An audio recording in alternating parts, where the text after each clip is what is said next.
controversial again. Why is it that the West, NATO, and the European nations could sanction other countries, but no one has sanctioned the West and his European nations? So I'm going to read a few countries that are sanctioned by the West, NATO, and the European nations, right? You got Cuba,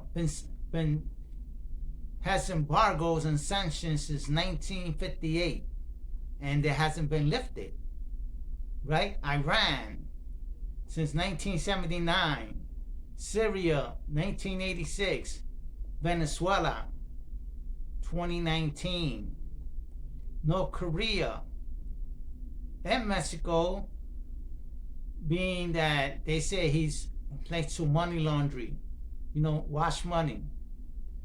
So these are all these countries that the West, NATO, and the European nations has sanctions, but nobody hasn't been strong enough to sanction America and his allies and his side bullies, because that's what they see America, the West, as a bully.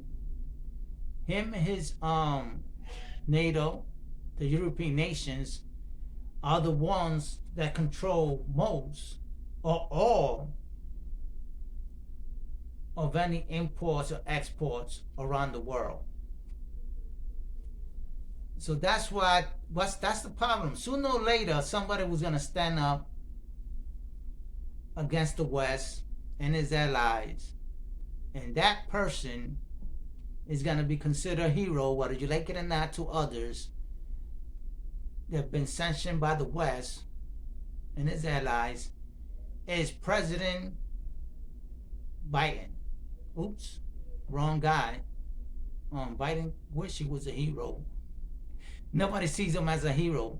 The ones that they're going to look up to now to probably rally around is President Putin, right? The Russian, you call the dictator, the man that's mad, that he's insane. But all those people that I mentioned that have been sanctioned by the West and NATO and the European nations, you never know that they're going to start rallying behind President Putin and start retaliating on the West and his European nations. Because the things that the West do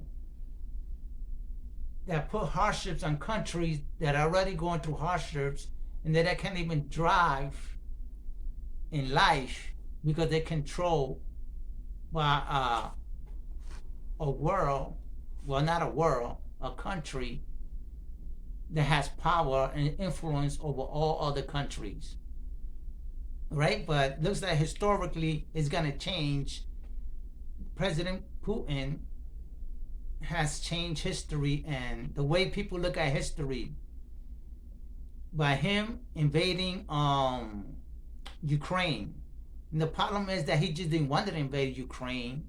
I think they just gave him an excuse to invade Ukraine, being that the West and the European nations was trying to recruit people on his Eastern hemisphere, when it was spoken that the NATO's and the European nations not to try to recruit people on his surroundings.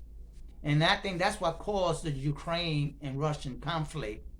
Thing is that the NATO's and European nations are the one that's feeding the war. This war could have been stopped a long time ago, but no, it continues because of that. So I think there's gonna be a new alliance forming up with all these countries that have been sanctioned by the West and the European nations. So it's gonna be a new world domination rising up as we speak because of all these tragedies the West have done to other countries with their allies. And with that, I let you go and you think about that.